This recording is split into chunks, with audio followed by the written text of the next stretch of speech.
Aleluias, continua aplaudindo ao Senhor que está aqui nessa noite. Aleluias.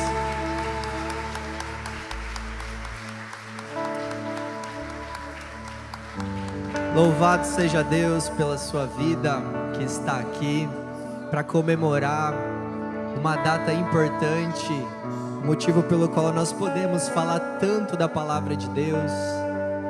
E desde já parabenizo aí as meninas da dança, que coisa foi essa, que incrível aqui. Chorei com vocês aqui apresentando. E meus irmãos, eu queria nessa noite, vou pedir para o irmão do som aumentar o meu microfone um pouquinho, por favor. Eu queria nessa noite ler uma palavra com vocês, que tem a ver com o tema da reforma. E você já pode pegar a sua Bíblia, o povo já está esperto, né? Já pode pegar a Bíblia na mão, essa espada que você tem aí, porque eu queria, nesse mesmo espírito que o Senhor já está derramando sobre nós, de regozijo, porque nós temos algo único, que é um livro escrito por Deus para um povo, e nós somos esse povo. Eu queria que você abrisse no livro de Esdras, capítulo 7.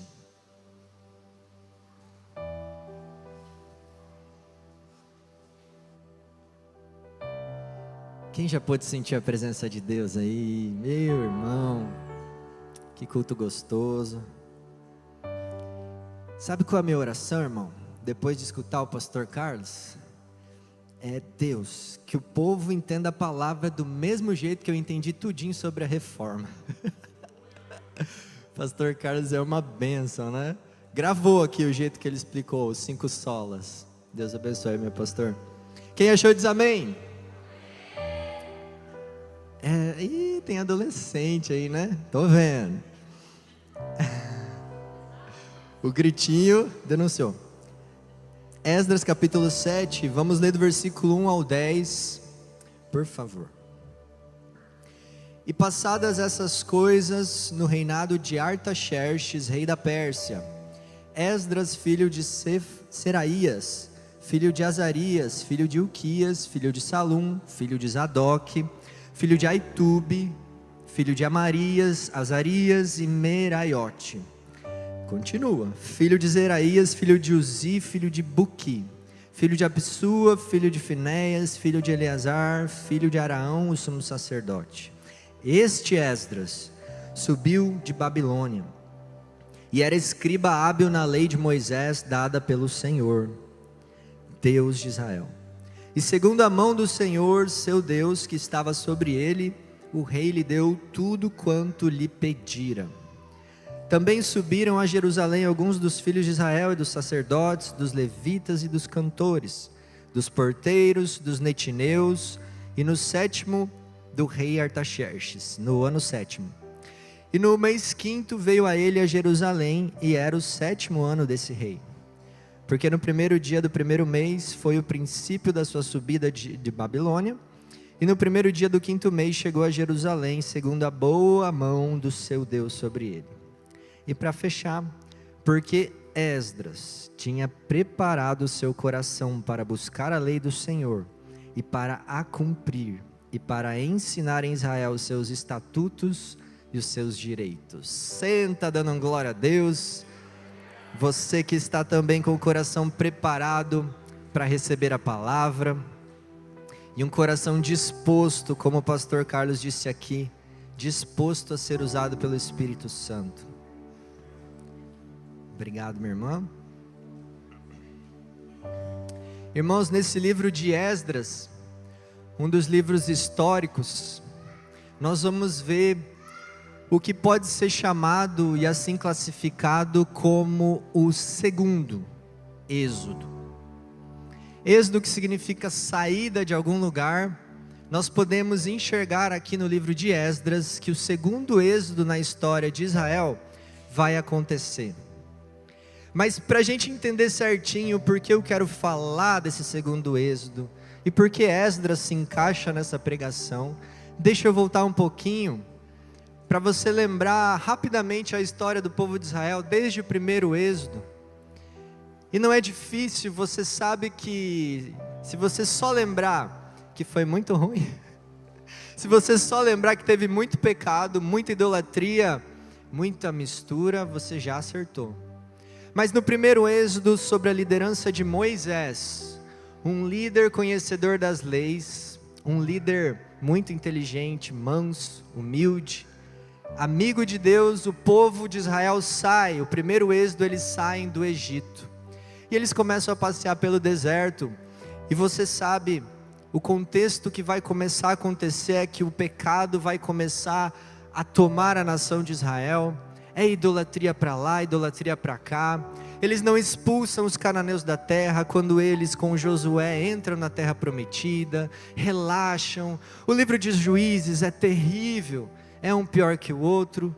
Quando chega nos filhos de Salomão, Salomão, que era o cara que tinha o maior conhecimento, foi aquele que permitiu a maior apostasia em Israel, casando-se com as suas 1000 mulheres, e os que vieram depois seguiram o exemplo, todo mundo casando com várias mulheres de outros povos. A coisa estava feia, até que por causa da má administração dos filhos de Salomão, o reino se divide norte e sul. O norte é tomado pelos assírios, o sul vai ser tomado pelos babilônicos. Mas em meio a toda essa quebradeira, em meio a todo esse mau cenário, algumas vozes se levantaram para dizer que não era para sempre. Outra glória, glória a Deus. Algumas vozes se levantaram e uma delas foi Jeremias.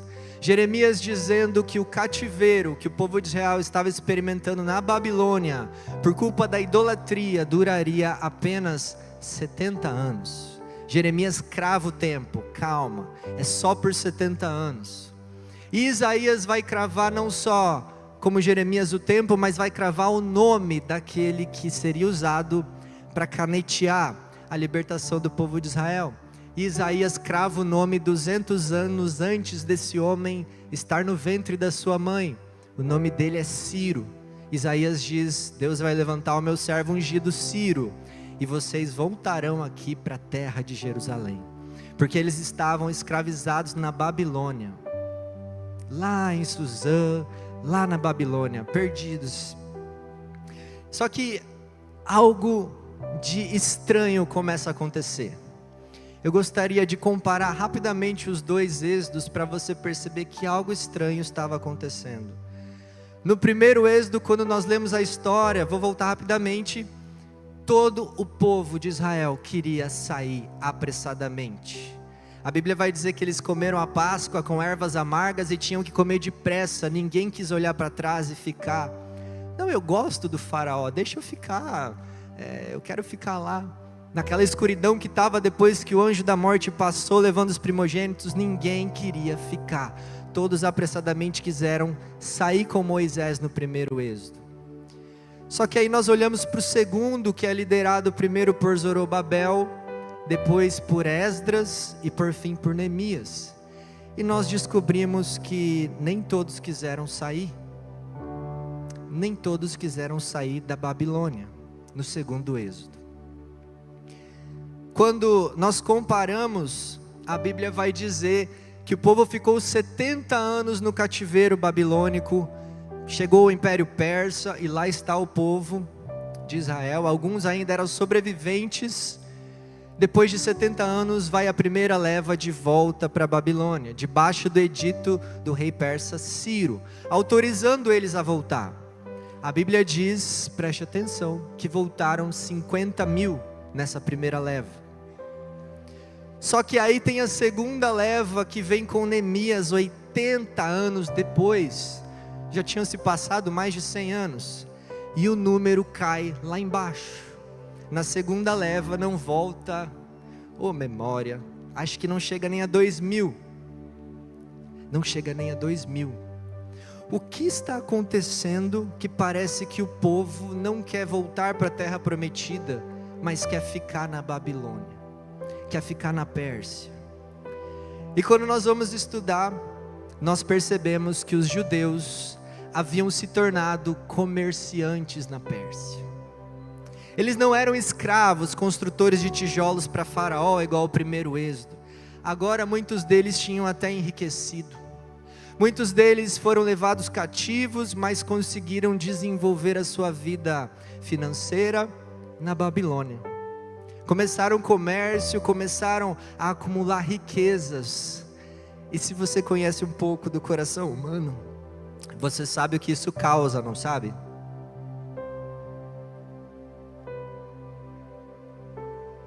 O coração humano, ele vai se acomodando.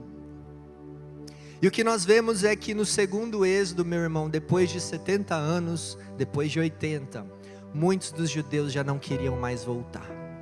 Se acomodaram na terra da Babilônia. Lembra daquele hino, para eu denunciar a minha idade aqui? Aquele hino que dizia, né, muito famoso, uma música muito famosa, que estourou em baladas, mas ela dizia sobre o cântico daqueles que ficaram e choravam junto aos rios da Babilônia. Nós ficávamos e pranteávamos. O povo de Deus agora está acostumado com o conforto que o Império Persa consegue fornecer. Preste atenção que esse povo, meus irmãos, eles estão debaixo de uma promessa que Deus prometeu pela palavra, dizendo: depois de 70 anos eu trago vocês de volta. Só que depois de 70, 80 anos, quem estava segurando o povo era o conforto, o conformismo. Nós estamos falando nesse culto sobre o tema da reforma. E ai, se os pré-reformadores, se Martinho, Zwinglio, se o John Hus, se o Calvino, se o Armínio tivessem ficado acomodadinhos do jeito que estavam. Ai de nós. A Bíblia vai começar a apontar e nos mostrar no livro de Esdras que o conformismo deixa muitos para trás, naquilo que Deus queria que eles alcançassem. Jesus vai dizer no livro de Mateus, capítulo 13, versículo 22, quanto à semente que caiu entre os espinhos, este é o que ouve a palavra, mas as preocupações desta vida e o engano das riquezas sufocam a palavra, e ela se torna infrutífera. Vocês conseguem perceber comigo que muitos daqueles judeus estavam sendo sufocados pelas riquezas que agora eles desfrutavam, enquanto o Império Persa provia? Por que voltar para Jerusalém? Lá tem uma terra destruída, lá tem um povo querendo se reconstruir, o templo acabou de ser reconstruído com Zorobabel, tem perseguição, tem oposição. Olha lá, Zacarias e Ageu tendo que incentivar o povo, porque eles estão tudo deixando a casa de Deus de lado. Eu vou ficar por aqui mesmo. E às vezes, irmãos, nós nos guiamos também por aquilo que é mais confortável. A igreja está sendo invadida e muitas vezes enchida de narrativas que te prendem aqui nessa terra. Já foi muito falado aqui pela diaconisa Thalita, pelo pastor Carlos, que Jesus está voltando, mas tem pessoas que estão presas no conformismo e parece que elas querem ficar aqui. Porque materialmente falando, do andar de baixo elas se estabeleceram e não tem nada mais que faça cócegas no coração delas, porque elas já têm tudo que elas querem. Meu irmão, tem por enquanto, porque assim como o profeta Jeremias disse que depois de 70 anos eles voltariam, Jesus também fixou um prazo que ele conhece, e quando ele voltar, essas pessoas vão ver que não valeu a pena trocar as coisas do céu pelas coisas da terra. Colossenses capítulo 3 diz: pensem nas coisas do alto, não nas coisas da terra, pois vocês morreram e a vida de vocês está escondida em Cristo Jesus. Solos Cristos, irmão. Nossa vida está escondida com Ele, então nós temos que perguntar para onde Ele está nos levando, porque o povo de Israel, a intenção de Deus era que eles voltassem, porque eles tinham que reconstruir a terra. O povo que voltou na primeira leva deixou a casa de Deus de lado. Deus levanta Ageu para dizer: por acaso é certo que vocês estejam em casas bonitas enquanto a casa do Senhor está desprovida? E chamou o povo à responsabilidade de construir e priorizar a Deus acima das outras coisas. E muitas vezes, irmãos, nós estamos sendo seduzidos pelo conforto cultural, riquezas. Deixa eu te perguntar, no passar das levas, das gerações que você já viu, Desde aquela senhorinha, tua avó, que dobrava o joelho e ficava 1 hora orando antes do culto, até a geração de hoje. Nossa dedicação tem diminuído com o passar das gerações. Com o passar das levas, a nossa dedicação está cada vez mais... Jesus vai voltar, mas a coisa tá boa aqui também. Jesus vai voltar, falaram isso já há 2000 anos, mas a coisa tá legal aqui também. Cuidado, porque a sedução do conforto desse mundo pode esfriar o seu coração e você se enquadrar numa daquelas 10 virgens que esqueceram de pôr azeite na lamparina. Eita, foi um glória? Não esperava essa. Porque Jesus virá como um ladrão quando ninguém estiver esperando. Ou, meu irmão, a conformidade está nos sufocando, ou a inconformidade está nos inflamando. Quem é você nessa noite? Porque Martinho Lutero era um inconformado. Martinho Lutero via os desvios da Igreja Católica e aquilo queimava no coração dele. A intenção dele não era inicialmente se separar, mas ele foi forçado, porque quem está no erro muitas vezes não quer admitir que errou por tanto tempo, não quer ouvir a verdade, mas ele queria purificar a igreja, apontando as suas 95 teses e dizendo os desvios que eram cometidos, porque era um coração inflamado, um coração inconformado. Como é que está o seu coração nessa noite? Tem alguma coisa roubando de você essa inconformidade? Olha como é que está o nosso mundo. Será que você já aceitou que as coisas são assim mesmo? Será que é assim mesmo? As pessoas mentem, as pessoas roubam, as pessoas furtam, traem, os casamentos foram feitos para ser desfeitos? Será que é assim mesmo? Esses dias eu escutava uma mulher, eu vi uma notícia, né?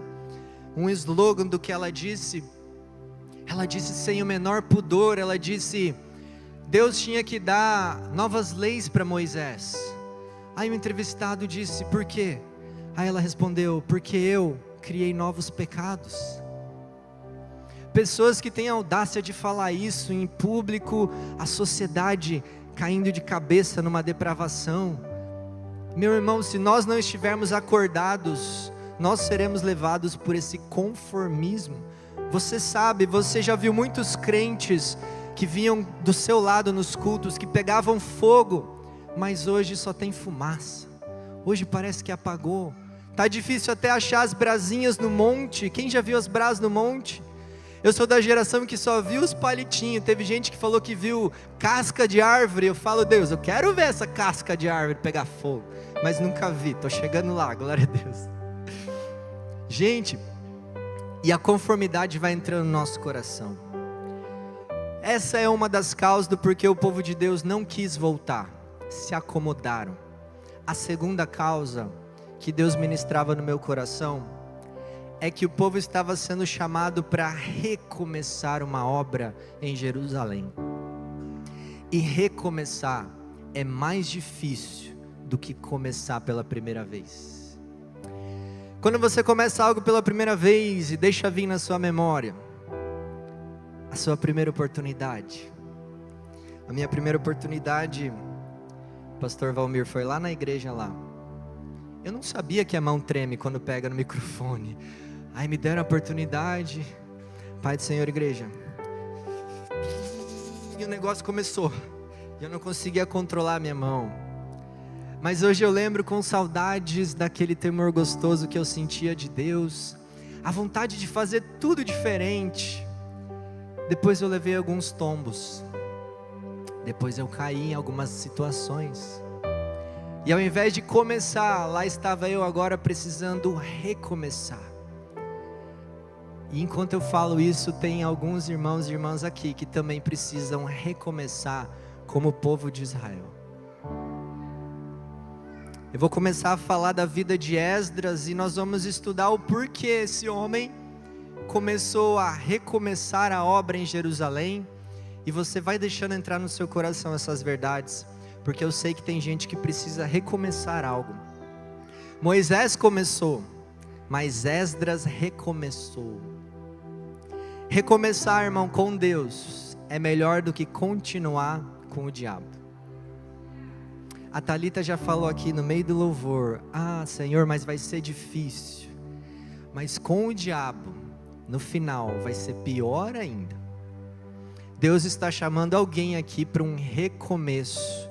Ou é ministerial, ou é no seu relacionamento com Ele, ou é no seu amor pelas Escrituras.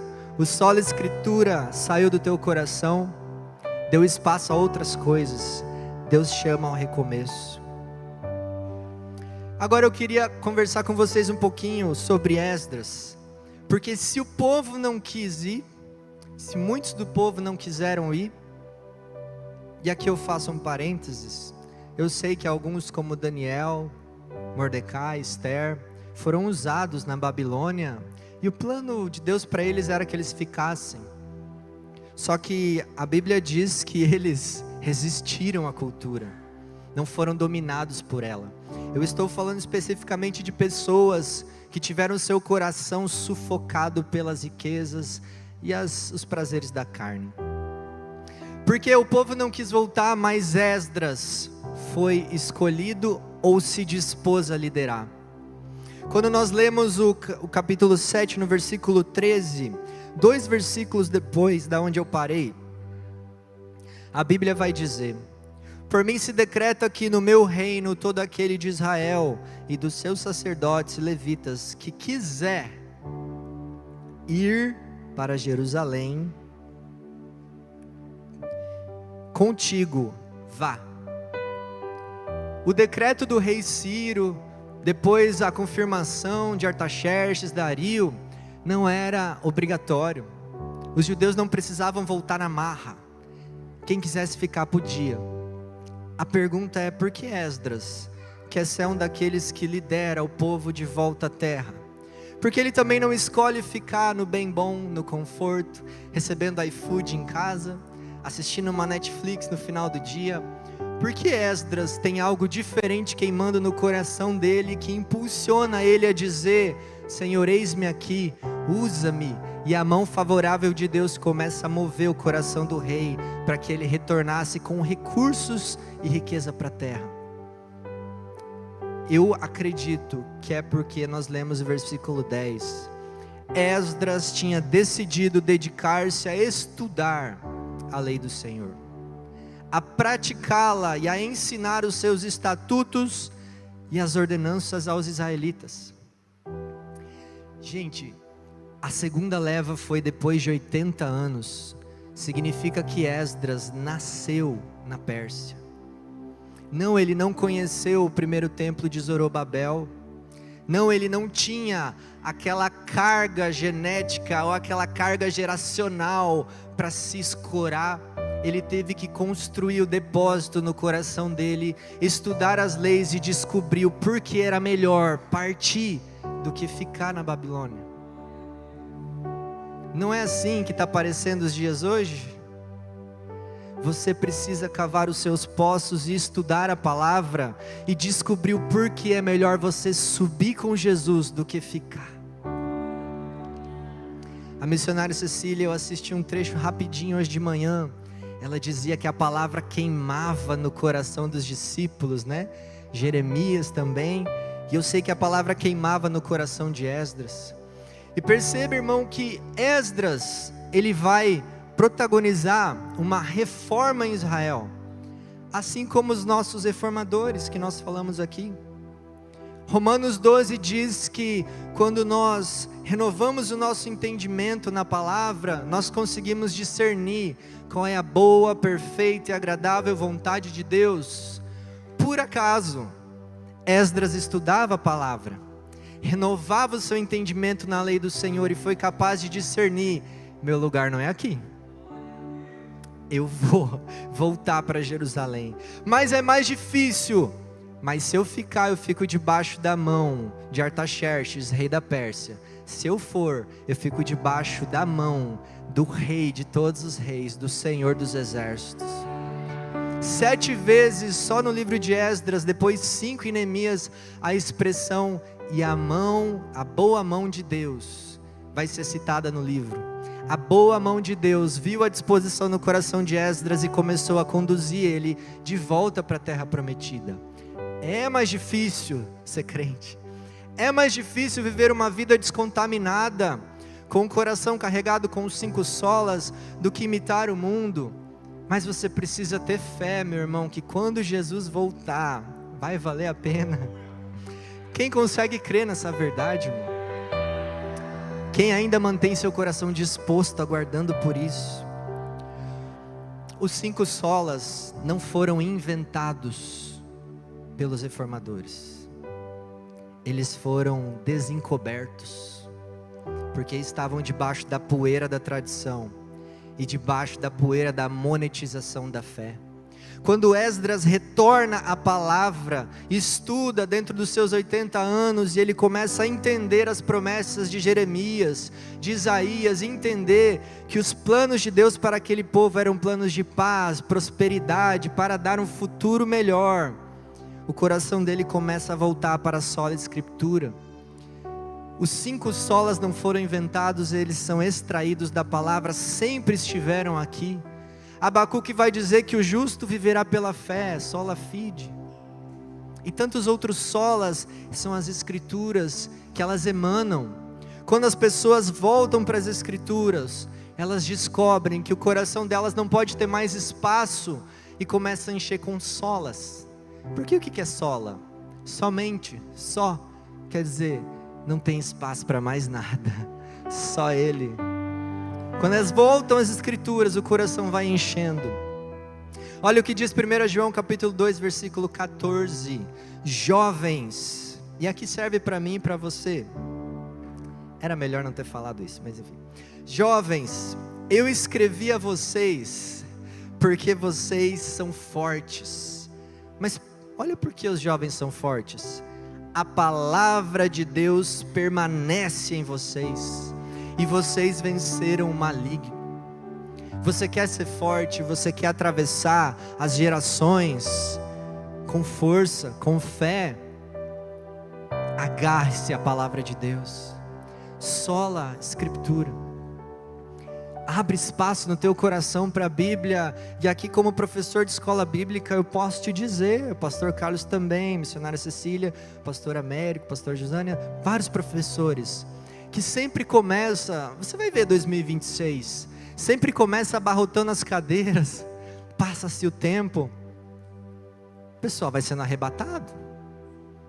Jesus volta para alguns e esquece de nós, eu não sei o que acontece.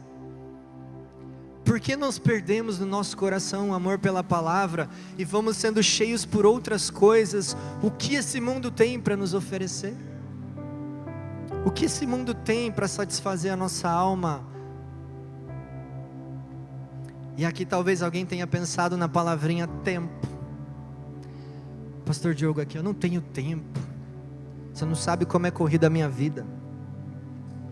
E eu quero citar de novo Esdras, porque na terra da Pérsia, na terra da Babilônia, Esdras não tinha templo. Eu falei templo, porque lá não tinha templo mesmo. O templo ficou em Jerusalém, foi destruído, estava sendo reconstruído. Esdras não tinha templo, mas ele arranjou tempo. Ele deu os seus pulos, como a gente diz. A Bíblia vai dizer que ele se utilizou de sinagogas, reuniões em casas, aonde a palavra era aberta, ou melhor, o rolo, aonde era ensinada a lei, da onde nós derivamos muitas liturgias do nosso culto.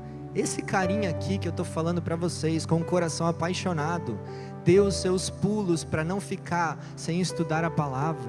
Na terra da Babilônia ele não tinha templo, mas ele tinha tempo, e ele deu os seus pulos. Hoje é o contrário.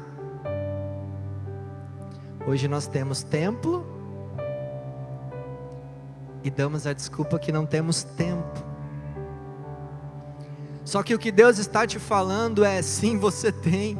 Esdras tinha as 24 horas e você tem também. Desculpa, dá seus pulos. Não sei, irmão, esses dias eu estava corrido com a pastora Camila, comecei a escutar com ela na hora da comida, da refeição, a Bíblia em áudio. Enquanto você mastiga, você vai ouvindo a Bíblia em áudio. eu não sei, coloca um filme, vem para a escola bíblica, existem culto familiar, reuniões semanais. Você consegue, se você pedir para o Senhor: Deus, eu não sei como, não tenho tempo, mas eu estou com o coração disposto. Pior do que estar na terra da Pérsia, sobre um outro governo, você não está. Você consegue.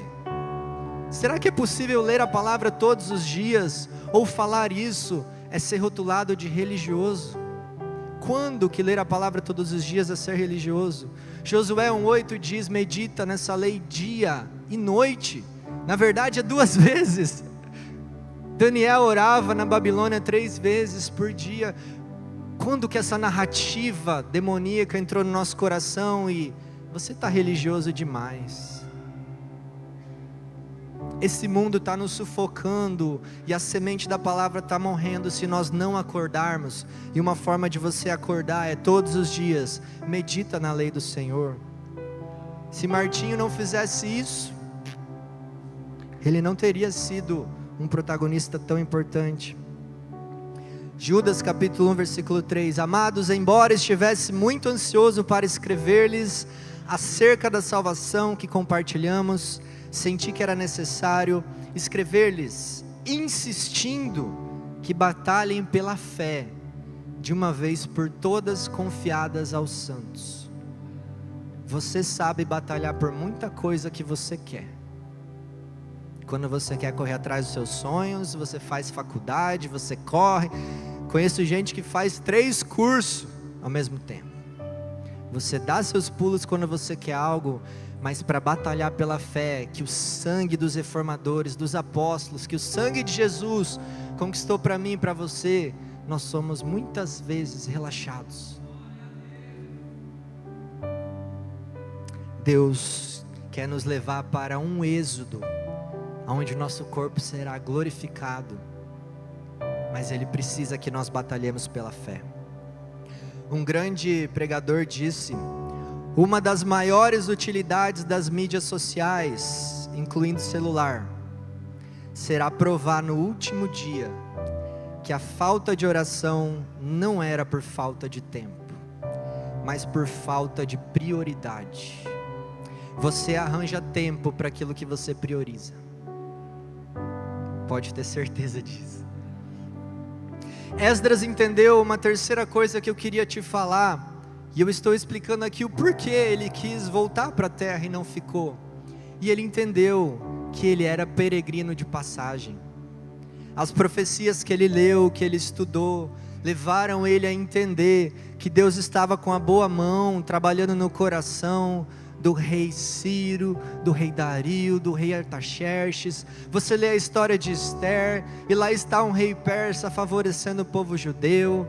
Desde Daniel lá em Nabucodonosor, Deus está mexendo no coração, inclinando o coração dos governantes em favor do povo. Esdras começou a olhar: Deus está fazendo alguma obra com o povo, eu não quero ficar de fora, eu quero ser incluído. E eu já falei bastante aqui, eu e você também estamos debaixo da mão de Deus, nos levando para um outro lugar. Pode ser antes de acabar essa pregação, pode ser daqui a pouco. Você tem visto os acordos de paz, você tem visto os sinais. Filipenses 3, 20 e 21 diz que a nossa cidadania está nos céus. Esdras entendeu que a cidadania dele não estava na Pérsia, não estava na Babilônia. A cidadania dele era junto com os judeus. E para mim e para você, nossa cidadania está nos céus, de onde esperamos ansiosamente o Salvador, o Senhor Jesus Cristo, que pelo poder que o capacita a sujeitar todas as coisas a si, transformará o nosso corpo humilhado, tornando semelhante ao seu corpo glorioso. Maranata, Jesus vem.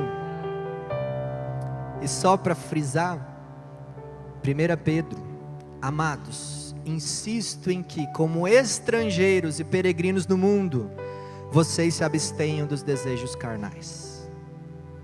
Irmão, muitas vezes a gente se encontra no dilema de Paulo. Paulo queria chegar para a igreja dos Coríntios e entregar alimento sólido, e ele precisava muitas vezes voltar atrás com a mensagem dele e entregar leite. e entregar os primeiros rudimentos da fé. Porque quando a igreja não se abstém dos desejos carnais que guerreiam contra ela, e fica preso nessa esfera carnal, aonde a mente vai para os ambientes e não vê a hora de voltar para casa, para assistir o filminho pornográfico, a coisa que passa na cabeça da pessoa é a última série que foi lançada, são as coisas que esse mundo tem para oferecer, sabe aquela pessoa, o homem carnal? Quando isso acontece, às vezes os pregadores têm que se refrear e voltar a mensagem um pouco, porque senão o povo não entende. Se pegar pesado e trouxer alimento sólido, não entendem, porque não preferiram as coisas do alto, o pensamento nas coisas de cima, mas ficaram se alimentando com as coisas da carne. Como você acha que eu consigo ministrar para adolescentes? A gente chega querendo voar, mas a atenção do TikTok dura 15 segundos. O cérebro moldado pela dopamina rápida e instantânea, a mensagem, se for mais do que 40 minutos, já era. Mais do que 30. Parece que cada vez está sendo pior.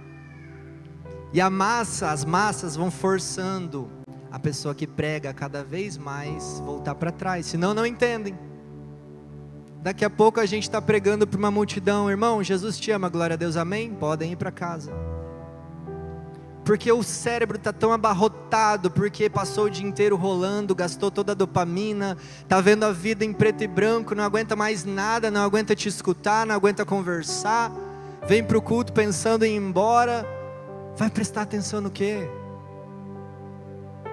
Irmão, é por isso que Jesus falou: quando eu voltar, será que eu vou encontrar fé na terra? Porque o amor de muitos vai se esfriando.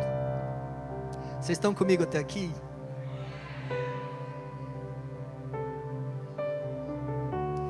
E aqui eu quero vir para o meio e para o final, tá? A Bíblia vai dizer que Esdras recebe a autorização desse rei persa para voltar para Jerusalém. E ele tem uma viagem para fazer.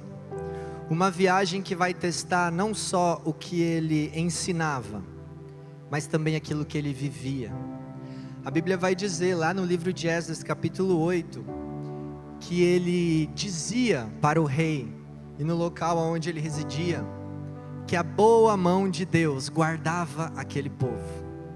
Dizia que aquele povo era a menina dos olhos do Senhor, ninguém tocava, e que eles não precisavam de exército para se defenderem do inimigo, porque a boa mão do Senhor estava sobre ele. Aí chega a hora de fazer a viagem, são 1.600 quilômetros, viajando por 4 meses, com 1.700 pessoas, e ele se encontra num dilema, e ele vai dizer o dilema que ele vive no coração. Olha a vergonha que ele tem. Tive vergonha de pedir soldados e cavaleiros ao rei, para nos protegerem dos inimigos na estrada, pois lhe tínhamos dito: a mão bondosa do nosso Deus está sobre todos os que o buscam, mas o seu poder e a sua ira são contra todos os que o abandonam. Por isso jejuamos e suplicamos essa bênção ao nosso Deus, e Ele nos atendeu. Você percebe aqui a preocupação desse homem sensível com o testemunho e o nome de Deus, porque ele não queria que pensassem: ué, enquanto você ensinava aqui na Babilônia, na sinagoga, você dizia que Deus protegia, aí agora você vai viajar 1.600 quilômetros para chegar lá e dizer que a escolta de Artaxerxes te defendeu? Eles estavam carregados de ouro, carregados de recursos, e ele fez uma escolha pelo bom testemunho. Não adianta ser um escriba hábil na lei de Moisés, na palavra, e falar algo com a boca, e quando surgir a oportunidade de fazer outra coisa. Grande parte do porquê o esfriamento tem entrado é porque as pessoas falam uma coisa e fazem outra. Elas pregam algo no púlpito, não dessa igreja, elas pregam algo nas redes sociais, elas pregam algo com as suas vidas, falam, mas fazem outra. Como tem estado o seu testemunho na sua casa? A gente pega, filhos de crente que não deram testemunho. Irmão, parece aquele versículo que diz que o coração de um irmão ferido é mais difícil de reconquistar do que uma cidade fortificada. Tu fala tudo pro adolescente que viu o pai e a mãe fazerem ao contrário do que prega e não entra nada no coração. Os maiores casos que eu falei: Deus, eu não sei o que fazer, eu entrego esse fulaninho na tua mão. São casos assim. Cresceram na igreja, viram os pais fazer tudo ao contrário do que falavam. A dureza que entra no coração de um adolescente assim, irmão, é só Jesus. E Esdras está assim como Moisés, né? Moisés que disse naquela ocasião: Senhor, não destrói o seu povo. O que os povos ao redor vão pensar? Que o Senhor tirou o povo do Egito para matar no deserto. Esdras está defendendo a honra de Deus através do bom testemunho. Aquilo que você vive talvez ensine mais do que aquilo que você fala. Lembre-se disso. As coisas pelas quais você tem vivido valem o sacrifício de Cristo. Isso está no... Como é que é o nome daquele negócio que coloca no túmulo? Lápide. Isso está na lápide de Leonard Ravenhill, um escritor famoso pelo livro Por que Tarda o Pleno Avivamento. Você tem vivido por coisas que fazem valer a pena o sangue que Jesus derramou, que fazem valer a pena o que os reformadores pagaram o preço. E quando Esdras, irmãos, chega na terra, finalmente na terra de Jerusalém, a viagem é uma beleza, dá tudo certo, Deus protege do inimigo, ele ainda vai render graças a Deus. Só que a boa mão de Deus estava conduzindo ele, e quem sabe ele esperava encontrar um outro cenário. O cenário que ele vai encontrar é um dos textos mais difíceis do Antigo Testamento de explicar. Ele vai encontrar casamentos mistos. Ele chega para ensinar a lei, mas como eu falei, ele precisa dar vários passos para trás, porque pessoas do povo vêm informar Esdras. Estou parafraseando. Você não vai gostar do que você vai ver. O povo que ficou na terra começou a casar com mulheres que servem a outros deuses, repetindo os pecados de Salomão, repetindo a idolatria de Jeroboão. Exatamente aquilo, Esdras, que fez Deus ficar indignado e os levou ao cativeiro por 70 anos. Vem você aqui agora, depois de mais de 100, para encontrar o mesmo cenário, Esdras. Aquele homem com o coração cheio de vontade de ensinar a palavra, vai pegar toda essa vontade e vai arrancar os próprios cabelos. Não só os cabelos, mas também a barba. Irmão, eu consigo imaginar alguém arrancar os cabelos, mas a barba.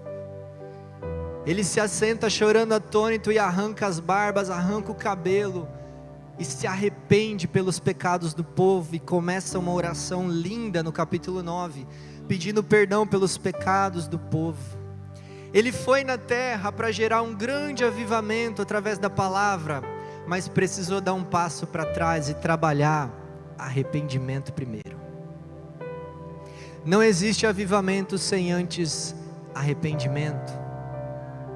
Deus quer derramar avivamento, e você ouve falar tanto disso, mas olha ao seu redor.